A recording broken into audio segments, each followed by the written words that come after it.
Bonjour, ici Zilber Karevski. Aujourd'hui, je vais vous parler des spectres d'émission et d'absorption. Plaçons dans une ampoule un gaz constitué d'un seul élément chimique, comme par exemple l'hydrogène. Quand on excite ce gaz à l'aide d'un champ électrique, il se met à produire de la lumière. Décomposons cette lumière en la faisant passer soit dans un prisme, soit dans un réseau. Sur l'écran, nous obtenons son spectre d'émission. Il n'est pas du tout continu. Il est constitué de quelques raies lumineuses seulement, situées à des longueurs d'onde précises. Et si l'on change d'élément, les raies changent. Chaque élément chimique possède son propre spectre de raies d'émission. C'est en quelque sorte sa signature. On peut procéder de la sorte pour chaque élément connu et stocker tout ça dans une sorte de bibliothèque de spectres. Ainsi, si j'ai un gaz inconnu, je peux l'exciter puis décomposer la lumière qu'il émet. Si son spectre présente les mêmes raies d'émission que le spectre d'un élément connu qui se trouve dans ma bibliothèque, je peux affirmer que le gaz contient cet élément. Allumons à présent une lampe qui produit de la lumière blanche, c'est-à-dire l'ensemble des radiations qui constituent le domaine visible. On voit ici que son spectre est continu, du rouge au violet. Plaçons un gaz non excité dans une ampoule de façon à ce que la lumière blanche le traverse.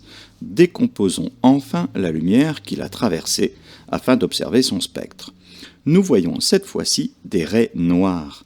Le gaz a absorbé certaines radiations de la lumière blanche. Et si on compare les longueurs d'onde de ces radiations à celles qui ont été émises lorsque le gaz était excité, on s'aperçoit qu'elles sont identiques. Les raies coïncident parfaitement.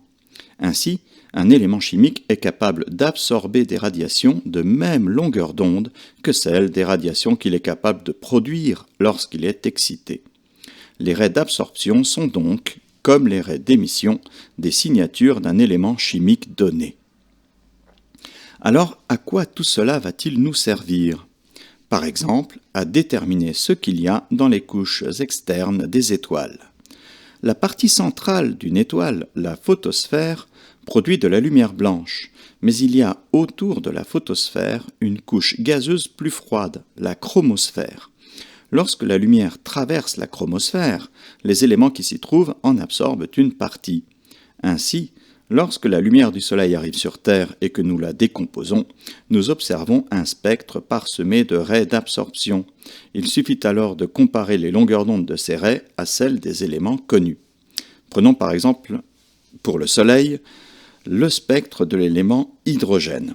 On peut voir que toutes les raies présentes sur le spectre de l'atome d'hydrogène sont en noir sur le spectre du Soleil.